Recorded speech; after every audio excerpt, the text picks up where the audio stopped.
Yeah. How do you? Okay, so if you have a woman and she's 27 and she has a daughter who's like 12, per se, and her daughter has a child, and I would basically say the mother doesn't have a strong relationship with Christ. She doesn't really know anything, and then the daughter. How would she know anything if her mother hasn't taught her anything? And then she's going to have a child, and then the child is going to, basically go into the public school system. And then, it says that you have to have a strong relationship with Christ in order for things to go how they're supposed to go. So how can this child teach her child something when her and her mother are children themselves? Her mother doesn't know anything about the Lord. She's not interested in it. Her daughter is following in her mother's footsteps, and then basically the child's going to do that too. So that's 3 generations. Thank you. That's the whole reason. And I really believe that God deliberately set Mississippi up. There's not 100 blacks in the whole state of Mississippi don't live within walking distance of a black church. My belief is, and my hope is, if we can convince every black church to take responsibility for every child born, that will cover everybody. Up to now, mostly people have been working on narrow. My God told me, you got to figure out how to reach everybody. And if we use the facility we got, what facility do we have? In the last 30 years, in the state of Mississippi, and I've been all over, the black church, no matter if it's 15 miles out in the country or in the center of town, in the last 30 years, any black church that was worth $10,000 30 years ago is now worth $1 million. They have all kind of facilities. They and for the most part, there is nothing for black youngsters to do. Not only have they taken away all of the athletics and all of the everything, they have taken it out of school. No child that don't take physical education, music, or some can ever have discipline. And that's been taken out. And everybody knows the reason it was taken out. And even if they thought it was a good reason. See, the biggest fraud in the world is this so-called desegregation, and the bigger fraud than that is integration. It's all a big lie, and it really ain't got nothing to do with that. The only person that can properly train up a child or oversee the training up of a child is a person that sees that child get in a position to get a report on that child every day. And I don't know no black child who of white see every day. So even if this black-white thing was ideally, as people claim they want it to be, it wouldn't help our real situation now. We got to get the people who are in. That's the reason why God told Moses, choose the right leaders. What Moses was doing was choosing leaders from one tribe trying to put them over another tribe. That ain't never worked, and it ain't never gonna work. But we've been pretending that lie now for 50 years. And most of us know it's a lie.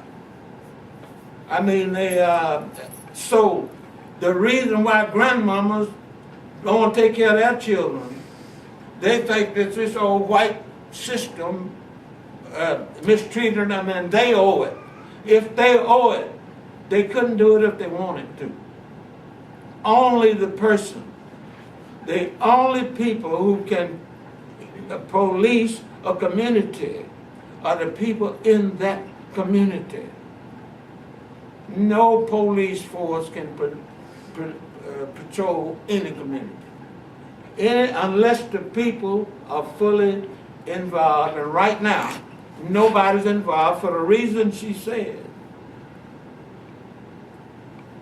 He said it best when I asked him. He said the people who knew left, and the people who remained were the people who didn't know. Now, what is the solution to that? The church. The only people who really know how to rebuild the black male are these women every Sunday that sit in these churches with these white outfits and these white hats, 65 years and older, how to build a family. It's true, the black family need rebuilding, the black male need rebuilding, but only the elder Christian black women can do that. And I'm hoping to get that discussion going. I mean, because it can't happen until the discussions start to take place. Yes, ma'am. Well, I was just going the comment you made earlier about, what did you say?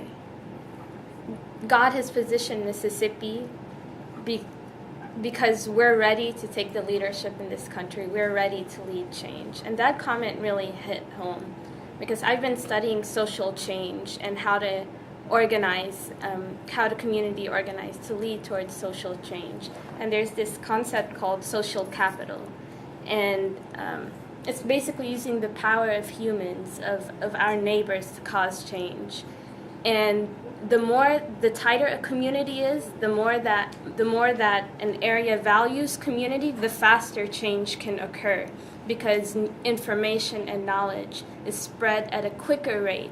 And you may share the news with this brother over here, and you may share it with the next person.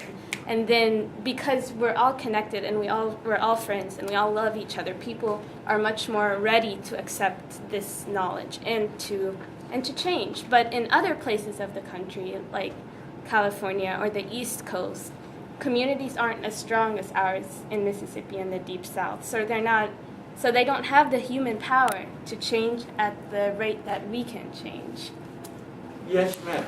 What she just said goes back to the nickname of Mississippi, the hospitality state.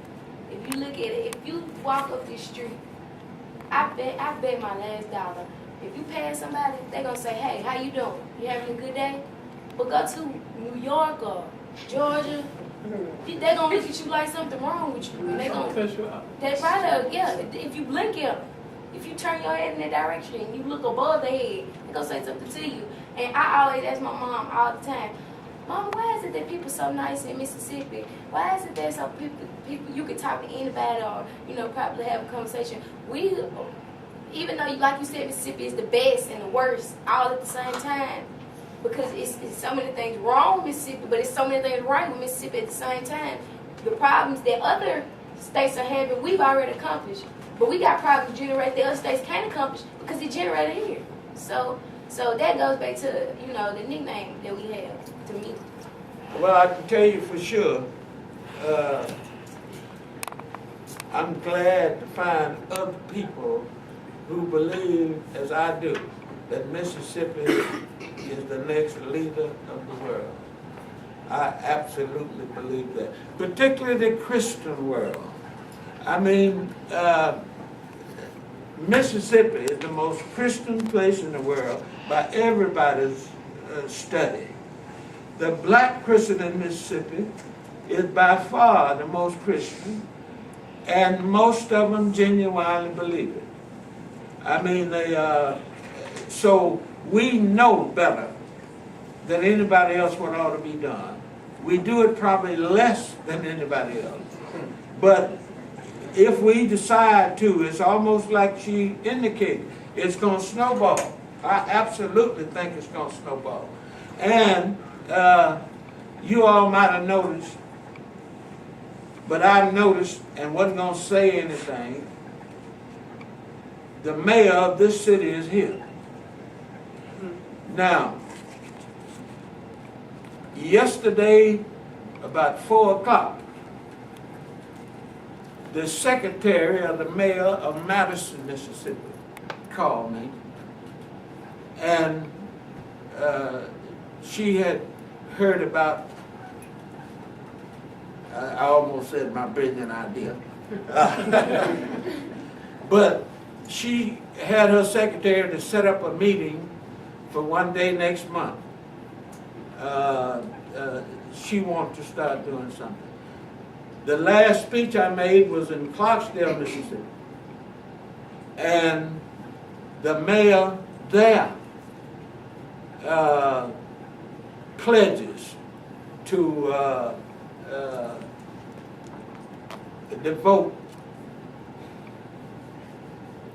his energy to dealing with the education problem. I mean, everybody knows. I mean, what the problems are. It seems like everybody been waiting on somebody else to solve it. But I think Mississippi is starting to know if it's going to be solved, we got to do it. And you know, this is county number 35. I hope by the time I reach 70, and there's still going to be 12 left, that things will be happening. But you know, the truth is the light. What has been happening in the last 40 years has been failing. Ain't no other way to describe it. And as she said, we are set. We got everything we need. I know about, I mean, the church. I'm going to let him, I ain't going to say no more about him, but I mean, he knows a lot about the church. Not only in Mississippi, he's been working with the church programs all over the country, and in them 10 or 12 places you talked about. I mean, but also I think he agreed of all the places he was, Mississippi, even though it ain't responding, is in the best position to get it done. I mean, thank you. I guess I better leave sometime, sell some of them books so I can buy my gas and get back.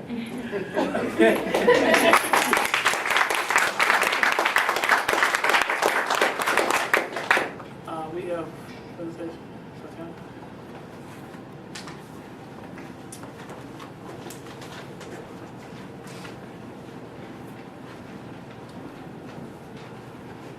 Good afternoon, everyone. My name is Tatiana Jesse. I am the Vice President of the Crystal Springs Mayor's Youth Council.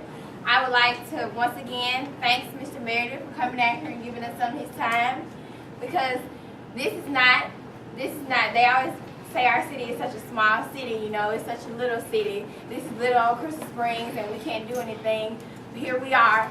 I would say to him, being my age, and maybe my peers also would say that he is a legend, because we still do think you were brave, even though you had the Napoleon mentality, and you know, how can I be serious? We actually do, and you know, I look up to you as someone, and I'm trying to accomplish and also do better than what you have done.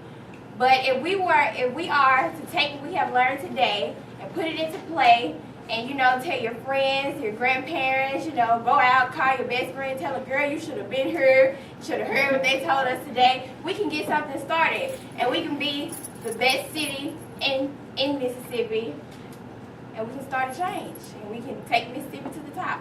Thank you guys, and thank you once again, Mr. Meredith.